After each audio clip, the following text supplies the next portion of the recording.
الحمدللہ رب العالمین والصلاة والسلام علی حبیبہ محمد وآلہ وصحبہ اجمعین۔ اعوذ باللہ من الشیطان الرجیم، بسم اللہ الرحمن الرحیم۔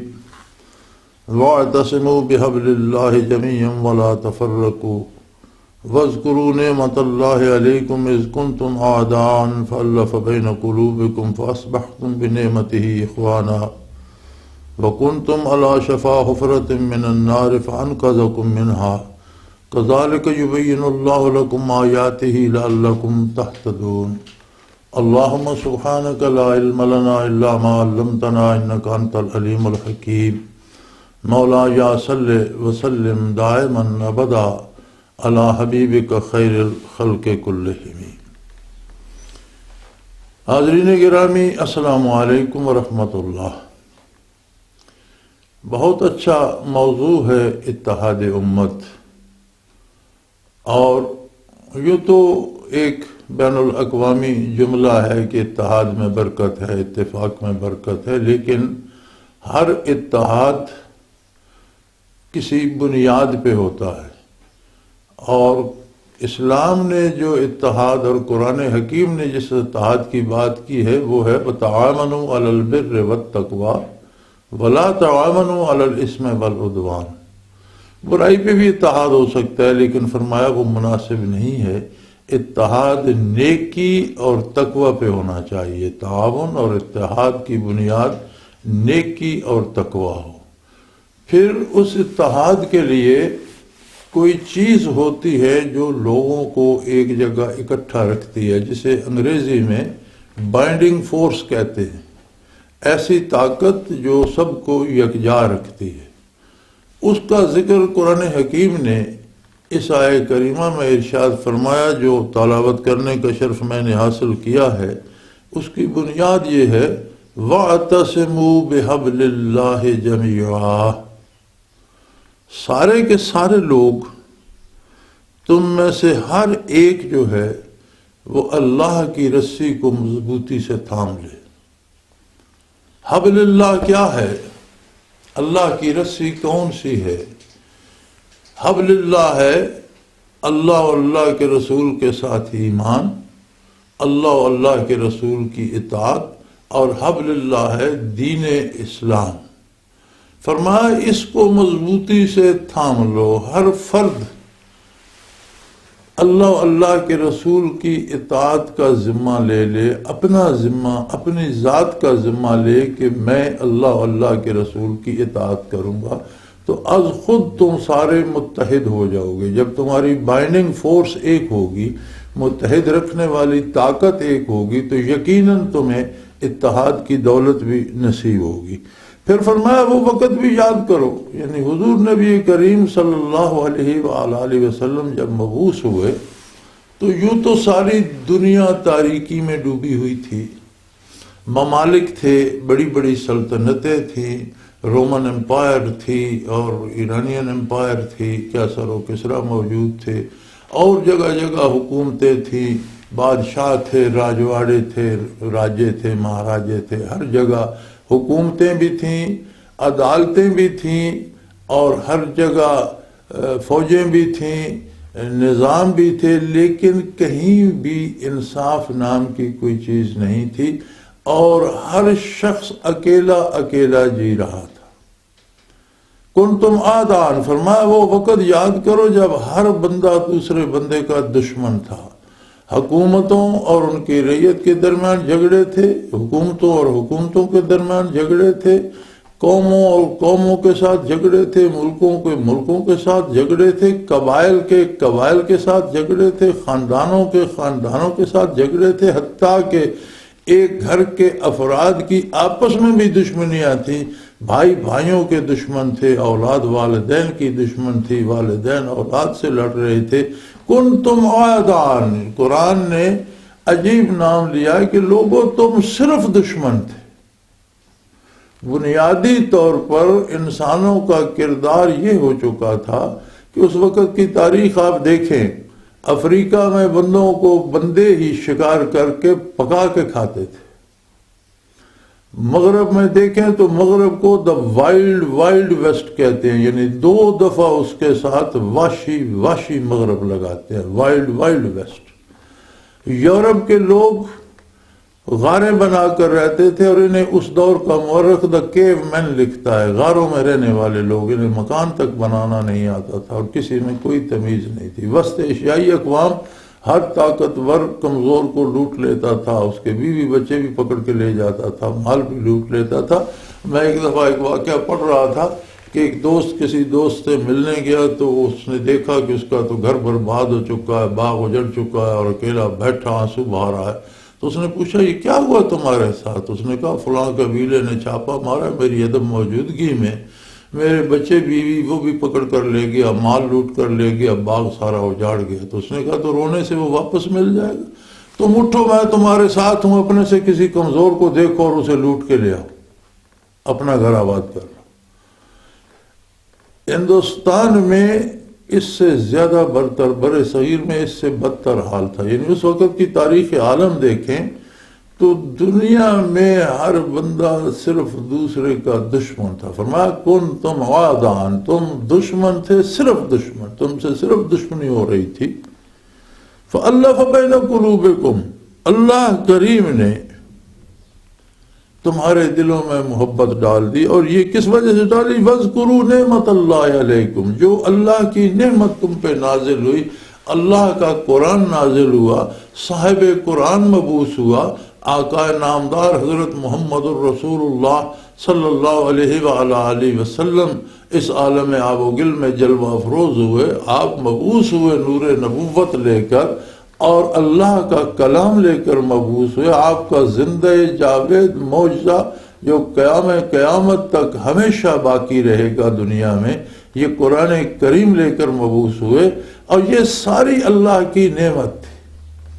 خود حضور کا وجود عالی رحمت مجسم ہے، وما ارسلناک الا رحمت للعالمین۔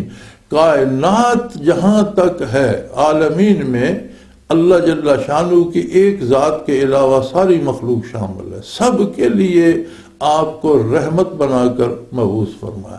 یہ جو نعمت الہی تھی اس نے تمہیں دشمنی سے چھڑا کر فَأَصْبَحْتُمْ بِنِعْمَتِهِ إِخْوَانًا، تم اللہ کی اس نعمت سے دشمنی چھوڑ کر بھائی ہو گئے۔ وہ لوگ جو دوسرے کا گلا کاٹ کر اپنی روزی پیدا کرتے تھے، انہوں نے خود بھوکا رہ کر دوسروں کو کھلانا شروع کر دیا۔ وہ لوگ جو ڈاکے ڈال کر مال جمع کرتے تھے، وہ محنت کر کے کماتے تھے اور خود بھوکے سو جاتے تھے اور دوسروں کو کھلاتے تھے، ایثار کرتے تھے۔ تم بھائی ہو گئے، ہر فرد دوسرے کا اپنے سے زیادہ خیال رکھنے لگا۔ یہ تبدیلی کیسے آئی؟ یہ تبدیلی اللہ کی نعمت سے آئی۔ تمہاری بائنڈنگ فورس، تمہیں متحد رکھنے والی طاقت تھی اللہ کا حبیب صلی اللہ علیہ وسلم، آقا نامدار حضرت محمد الرسول اللہ صلی اللہ علیہ وسلم، اللہ کا قرآن، اللہ کا دین، یہ تمہارے اتحاد کا سبب بن گیا تھا۔ اس نے تمہیں متحد کر دیا، تم ایک طاقت بن گئے۔ وَكُنْتُمْ عَلَىٰ شَفَا حُفْرَةٍ مِّنَ النَّارِ، تم لوگ تو اس دنیا میں بھی دوزخ کے کناروں پہ پھر رہے تھے۔ کسی کو اگر ایک معمولی سے تنور کے کنارے پہ کھڑا کر دیا جائے تو اس کی تپش، اس کا دھواں، اس کی اڑتی ہوئی چنگاریاں اس کے لباس کو جلا دیں گی، اس کا دھواں اس کے سینے میں بھر جائے گا، کھانسی شروع ہو جائے گی اور تپش اس کے علاوہ ہوگی۔ تو اگر دنیا کے ایک چھوٹے سے تنور کے کنارے پہ کھڑے ہو جائیں تو یہ حشر ہوتا ہے، تو کوئی دوزخ کے کنارے جی رہا تو تمہاری دنیاوی زندگیاں بھی تباہ ہو چکی تھیں۔ خطرہ، ڈر، خوف اور ہر وقت پتہ نہیں کیا ہو جائے گا کا اندیشہ جو ہے، اس نے تمہاری زندگیوں سے آرام، سکون اور عیش عشرت نام کی چیزیں چھین لی تھیں۔ تم دنیا میں تھے لیکن دوزخ کے کنارے کنارے چل رہے تھے۔ فَانْقَذَكُم مِّنْهَا، اللہ نے اپنی رحمت بھیج کر اللہ کے حبیب کے طفیل تمہیں اس کنارے سے اٹھا لیا۔ كَذَلِكَ يُبَيِّنُ اللَّهُ لَكُمْ آيَاتِهِ، اللہ اس طرح سے باتیں کھول کر تمہارے لیے بیان کرتا ہے لعلکم تہتدون، تاکہ تم سیدھے راستے پر چلتے رہو۔ تو میرے بھائی، اتحاد کے لیے تقریریں تو بہت کی جاتی ہیں، کتابیں بھی لکھی جاتی ہیں، سراہا بھی اسے بہت جاتا ہے، لیکن یہ چیز عملاً کرنے کی ہے۔ جب تک اس پر عمل درآمد نہیں کیا جائے گا، جب تک ہم اپنے کردار کو اس کے مطابق نہیں ڈھالیں گے، جب تک ہمارے نظریات اس نظریہ اسلام کے عین مطابق نہیں ہوں گے جو محمد الرسول اللہ صلی اللہ علیہ وسلم نے تعلیم فرمایا ہے، تو بات نہیں بنے گی۔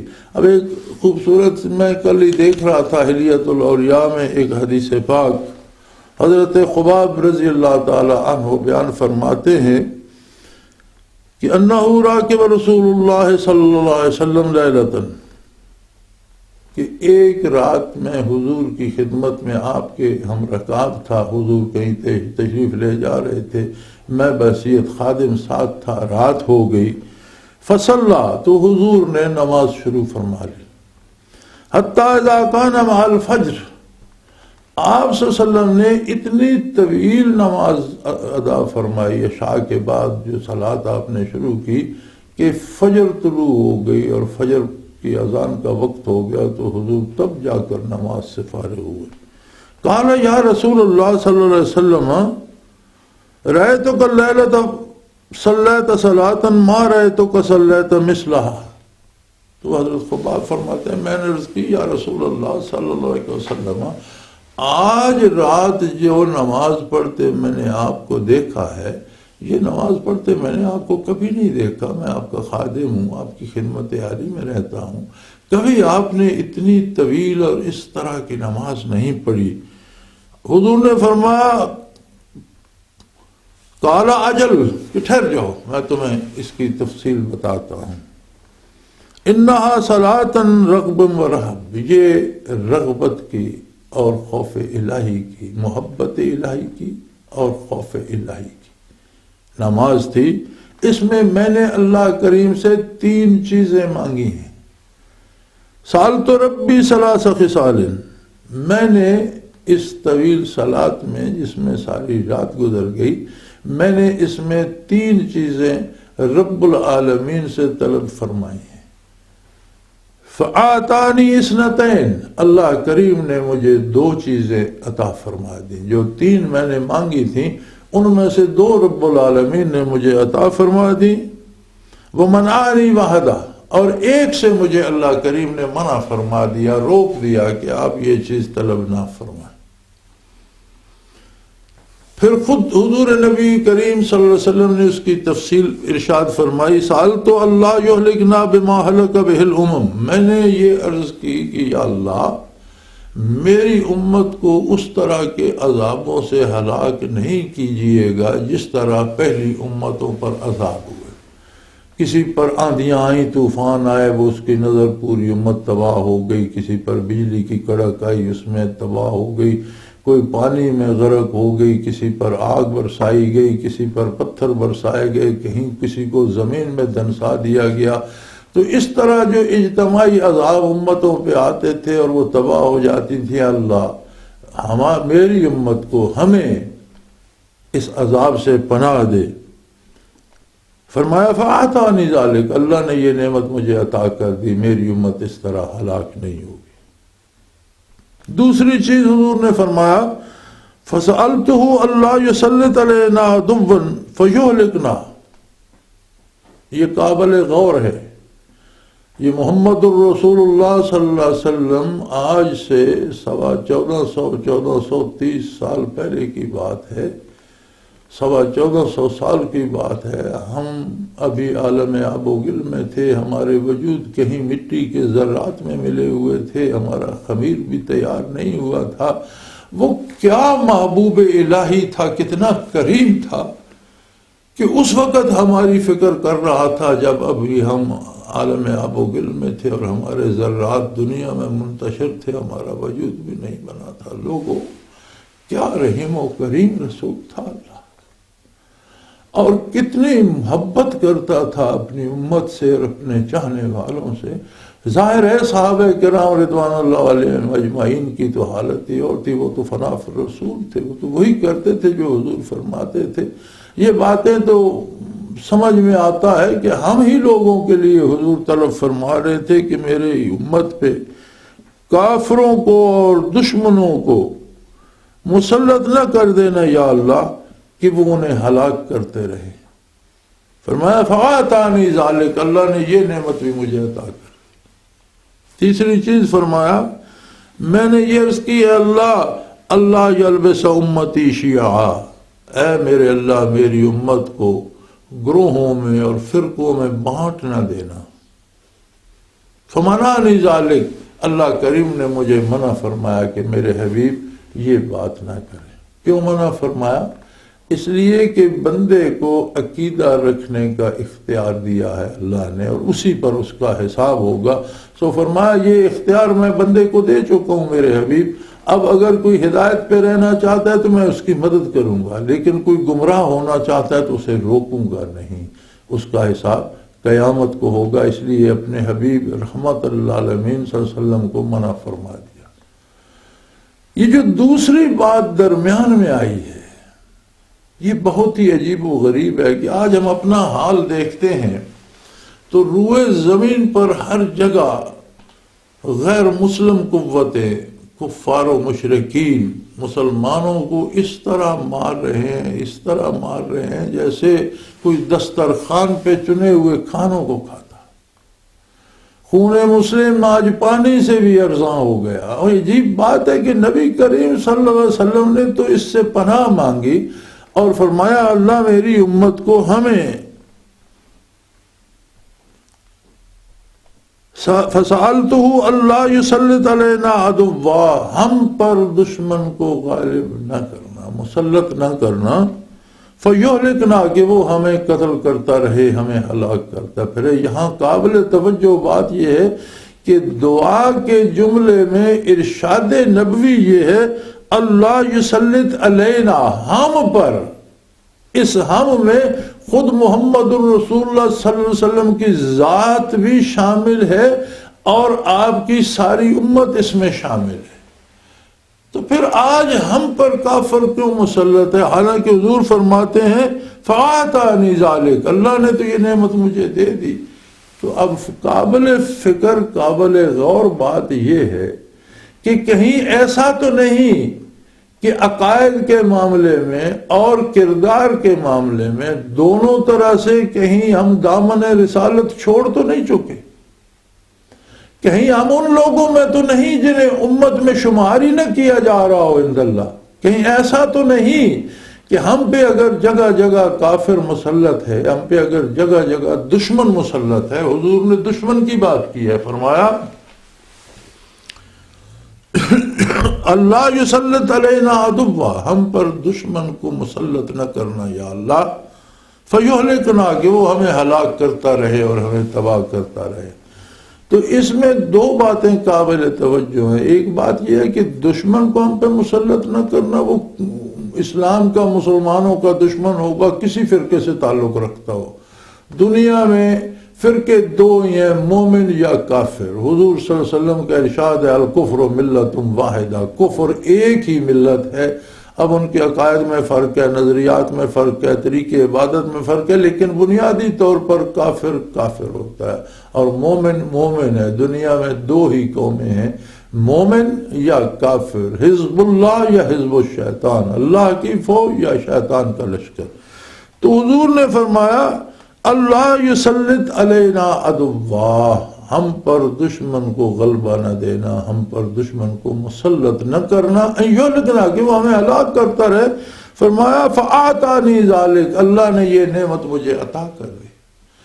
آج ہمیں دیکھنا یہ ہوگا کہ اگر ہم میں نا اتفاقی ہے تو کہیں ہم نے وہ حبل اللہ کو چھوڑ تو نہیں دیا، کیونکہ وہی اللہ کی رسی ہی تھی جسے تھام کر ہم اس دشمنی اور ایک دوسرے کے خلاف بغض و عداوت اور ایک دوسرے کی عزت لوٹنے اور ایک دوسرے کا مال لوٹنے اور ایک دوسرے کی جان لوٹنے سے چھوڑ کر ایک دوسرے پر جانیں نچھاور کرنے والے بن گئے تھے۔ یہ صرف اللہ کا دین تھا، اللہ کے نبی صلی اللہ علیہ وسلم کا دامن تھا جسے ہم نے تھاما، اور ہم میں ایک بہت بڑا انقلاب آیا کہ کنتم اعداء، تم تو صرف دشمن تھے، تم اپنے بھی دشمن تھے، تم دوسروں کے بھی دشمن تھے۔ یاد رکھیں، جو بندہ دوسروں کے ساتھ ظلم کرتا ہے وہ اپنے آپ کے ساتھ بھی دشمنی کرتا ہے، اپنے آپ کے ساتھ بھی زیادتی کرتا ہے۔ اس ظلم کا بدلہ اسے اللہ کے نزدیک بھگتنا پڑے گا، اور دنیا میں بھی وہ دوزخ کے کنارے چلا جاتا ہے، یعنی اس کی زندگی ایسے ہو جاتی ہے جیسے کسی کو آگ کے کنارے پہ کھڑا کر دو، مصیبتوں پہ مصیبتیں، پریشانیوں پہ پریشانیاں، ہمیشہ خوف مسلط رہتا ہے۔ امن و سکون اگر ہے تو اللہ کی یاد میں ہے، اللہ کے ذکر میں، اور اللہ کے نبی کے دامان رحمت میں ہے۔ انبیاء علیہ السلام جو تعلیم فرماتے ہیں وہ ما و شما کی طرح صرف تقریر یا لیکچر یا کتاب نہیں بنتے۔ دنیا کا کوئی عالم، کوئی مدرسہ، کوئی سکول، کوئی یونیورسٹی جو کچھ پڑھاتا ہے الفاظ اور حروف سے خبر پہنچاتا ہے آپ تک۔ وہ خبر ہے جو آپ کے پاس آ جاتی ہے، وہ علم نہیں ہے، وہ خبر ہے، آپ کو چیزوں کے بارے اطلاع ہو جاتی ہے۔ علم ایک اور دولت ہوتی ہے، اور علم صرف انبیاء علیہ السلام سے ملتا ہے۔ علم کی سے مراد یہ ہوتی ہے کہ جو بات اللہ کا نبی تعلیم فرماتا ہے اس کی کیفیت دل میں آ جاتی ہے، آدمی ایسا محسوس کرنے لگتا ہے، اور جب دل میں وہ کیفیت آتی ہے تو اس کے کردار کو بدل دیتی ہے، پھر اس کا کردار اس علم کے مطابق ڈھل جاتا ہے۔ سو جو علم کردار کو تبدیل کر دے، کیفیات دل میں آ جائے، اسے علم کہتے ہیں۔ اور جو بات ہم تک پہنچے اور ہم اس سے واقف تو ہو جائیں لیکن ہمارا کردار اس سے تبدیل نہ، اسے خبر کہا جاتا ہے۔ تو میرے بھائی، آج دنیا میں آپ کہتے ہیں بہت پڑھے لکھے لوگ ہیں، میں یہ عرض کروں گا کہ جن لوگوں کے دل تک وہ کیفیات نبوی نہیں پہنچی، ان کے پاس علم نہیں ہے، ان کے پاس خبر ہے، اور خبر جو ہے وہ کردار کو متاثر نہیں کرتی۔ یوں تو اخبار میں، ٹیلی ویژن میں کتنی خبریں آتی ہیں، تو کیا ٹیلی ویژن کے سارے اہلکار اور اخبار کے لکھنے اور پڑھنے والے سارے لوگ بدل جاتے ہیں؟ پڑھ کے پھینک دیتے ہیں، سن کے خبریں بھلا دیتے ہیں۔ خبر خبر ہوتی ہے۔ انبیاء جو تعلیم فرماتے ہیں وہ علم ہوتا ہے، اور اس کا اثر یہ ہوتا ہے کہ جن لوگوں نے براہ راست نبی کریم صلی اللہ علیہ وسلم سے تعلیم حاصل کی، ان پر وہ کیفیات ان کے سینوں میں اس طرح سے گئیں۔ اسے آپ ان دو حصوں میں تقسیم کر سکتے ہیں، تعلیمات نبوت، برکات نبوت، اور یہ دونوں بیک وقت تقسیم ہوتی تھی بارگاہ رسالت پناہی سے صلی اللہ علیہ وآلہ وسلم۔ صحابہ کرام جو اس سب سے عظیم، سب سے بڑے اور بے مثال مدرسے کے پہلے شاگرد تھے، انہوں نے براہ راست حضور صلی اللہ علیہ وسلم سے تعلیم فرمائی۔ اس کا اثر کیا ہوا؟ فرمایا ثم تلین جلودہم وقلوبہم الی ذکر اللہ، کھال سے لے کر نہا خانہ دل تک ان کے وجود کا ہر ذرہ ذاکر ہو گیا۔ اور آج کی سائنس کہتی ہے کہ ایک انسانی وجود میں کم از کم 2.5 کھرب سیل ہوتے ہیں۔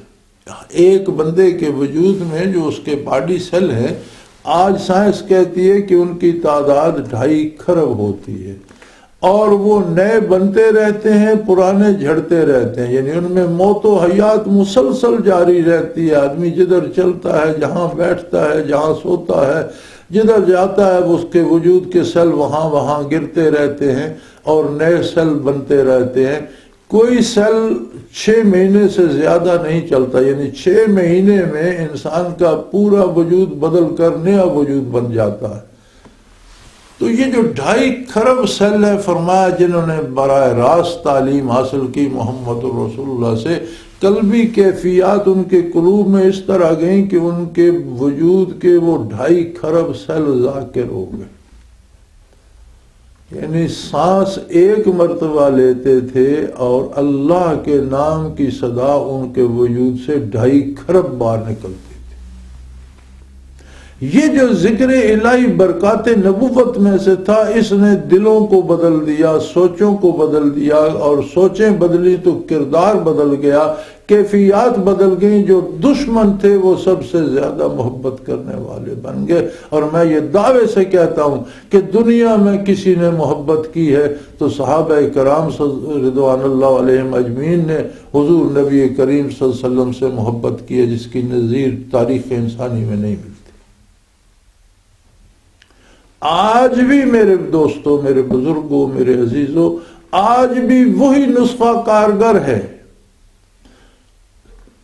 حضور صلی اللہ علیہ وسلم کے بعد صحابہ کی صحبت میں بھی وہ اثر تھا جسے صحبت نصیب ہوئی، تابعی بن گیا، تابعین میں بھی وہ قوت تھی جسے صحبت نصیب ہوئی، تبع تھا۔ اس کے بعد فنون کے شعبے تقسیم ہو گئے، جس طرح حدیث کا شعبہ بن گیا، فقہ کا بن گیا، تفسیر کا بن گیا۔ یہ حضور کے زمانے میں تو الگ نہیں تھے، ایک ہی مدرسہ تھا، ایک ہی سکول تھا، ایک ہی استاد تھا، سارے طالب علم تھے۔ لیکن جو زمانہ بڑھتا گیا چیزیں تقسیم ہوتی گئیں، اور اسی طرح علوم ظاہری کا بھی ایک شعبہ بن گیا، کیفیات قلبی کا بھی ایک شعبہ بن گیا، جس کے سلاسل حدیث کی روایت کی طرح، روات حدیث کی طرح، سند حدیث کی طرح، جس کے سلاسل بھی محمد الرسول اللہ صلی اللہ علیہ وسلم سے جا کر ملتے ہیں۔ یہ وہ لوگ تھے اس امت کے اولی العزم لوگ جنہوں نے عمریں گزاری اس پہ، اللہ اللہ کیا، ذکر کیا، یعنی وہ حضور کی برکات سے ان کے وجود ذاکر ہو گئے۔ مطلب برکات نبوت کا پھل کیا تھا؟ ذکر الہی۔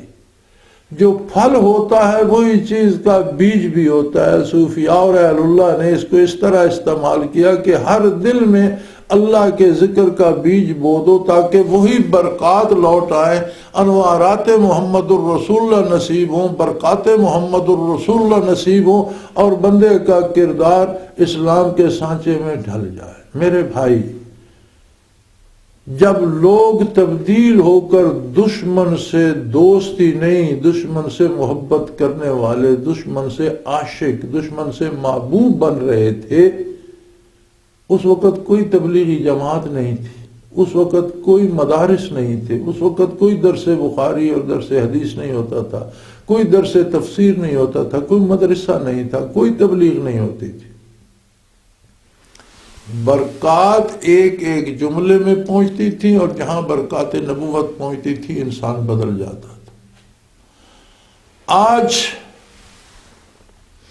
ہمارے ہر اخبار میں بھی کوئی نہ کوئی شعبہ دین کی بات ہوتی ہے، دینی رسالے بے شمار چھپتے ہیں، کیسٹیں، ویڈیو، آڈیو، ٹیلی ویژن کے پروگراموں میں بھی دینی پروگرام ضرور ہوتے ہیں، اور بے پناہ مدارس، ہر شہر میں ہزاروں کی تعداد میں لوگ پڑھتے پڑھاتے ہیں، لیکن حالات نہیں بدلتے، صورتیں بدل جائیں، سیرت نہیں بدلتی، بندے کا کردار نہیں بدلتا۔ کیوں نہیں بدلتا؟ اس لیے کہ علم نہیں رہا، خبر کے درجے میں چلا گیا۔ اگر اس کے ساتھ وہ برکات بھی شامل ہو جائے، ذکر الہی بھی شامل ہو جائے، برکات نبوت بھی شامل ہو جائے، دل میں اللہ کا نام بسے، اور اس طرح بسے کہ وجود کے ذرے ذرے میں بس جائے، ہر باڈی سیل آج بھی ذاکر ہو جائے، تو آج بھی وہی شام و سحر آ سکتے ہیں، وہی انسان بدل سکتے ہیں، وہی انسان درست ہو سکتے ہیں۔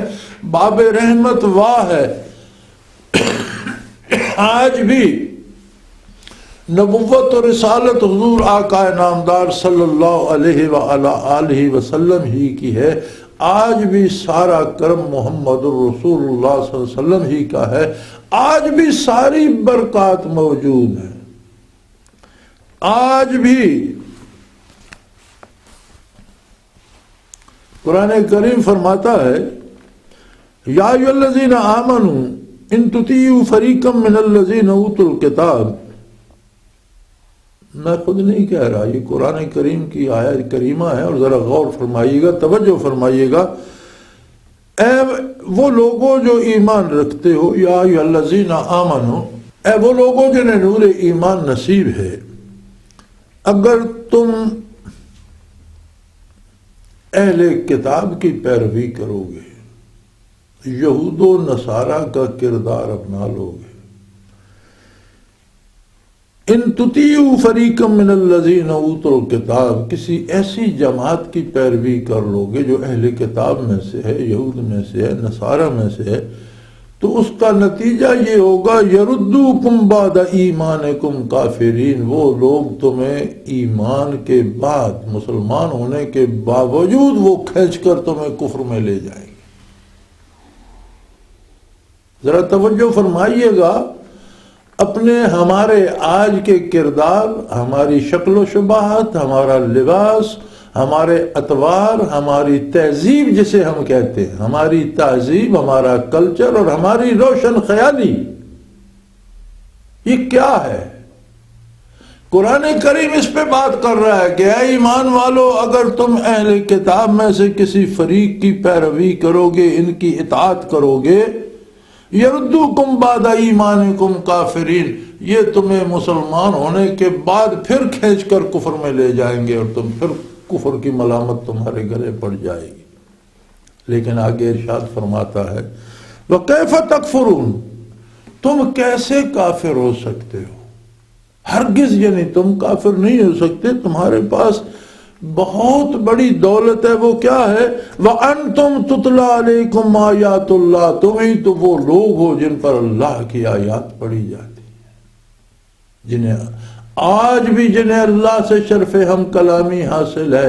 نبی پاک صلی اللہ علیہ وسلم نے فرمایا کہ اگر کسی کا دل چاہے کہ میں اللہ کریم سے باتیں کروں، اللہ سے اپنا دکھ سکھ بیان کروں، اللہ کریم مجھ سے کلام فرمائے، میری بات سنے، مجھے جواب دے، فرمایا فَلْيَقْرَأْ الْقُرْآنَ، وہ قرآن پڑھنا شروع کر دے، وہ اللہ کو اپنے سے ہم کلام پائے گا۔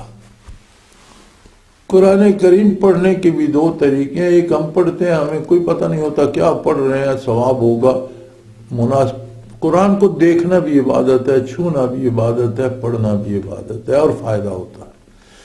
لیکن کاش ہم سمجھ کر پڑھتے اور یہ دیکھ کر پڑھتے کہ اللہ کریم مجھے یہ کہہ رہا ہے، مجھ سے مخاطب ہے۔ جب آمنو کہا تو میرا نام لیا، میں آمنو ہوں، مجھے فرما رہا ہے کہ ان اہل کتاب کی پیروی کرو گے تو یہ تمہیں کھینچ کر کفر میں لے جائیں گے۔ ایک عربی شاعر نے کہا تھا اذا کان الغراب دلیل قوم سیہدیہم الی دار الکلاب، کہ اگر کسی قوم کا رہنما کوا ہوگا تو وہ اسے ایسی جگہ لے جائے گا جہاں مردار پڑے ہوں گے۔ اگر کسی کے رہنما یہود اور نصارہ ہوں گے تو اس کا حال یہی ہوگا۔ لہذا فرمایا کیف تکفرون وانتم تتلی علیکم آیات اللہ وفیکم رسولہ، تم کیسے گمراہ ہو سکتے ہو جب تم پر اللہ کی آیات پڑھی جاتی ہیں اور اللہ کا رسول تم میں جلوہ افروز ہے۔ یعنی آج بھی نور نبوت موجود ہے، آج بھی برکات نبوت اور رسالت موجود ہیں، آج بھی ضرورت ہے اس بات کی کہ ہم برکات نبوت حاصل کریں، اللہ کا ذکر سیکھیں، اللہ کو یاد کریں، دلوں کو روشن کریں، دلوں کو بدلیں اور اسلام کا دامن تھامیں، تاکہ اللہ ہمیں وہ برکات، وہ انوارات اور وہ نعمت عالی نصیب فرمائے۔ یہی علاج اور یہی طریقہ ہے اتحاد و اتفاق امت کا، اور یہی وہ بائنڈنگ فورس ہے جو ہمیں آج بھی اتحاد و اتفاق پہ واپس لا سکتی ہے۔ وآخر دعوانا ان الحمد للہ رب العالمین۔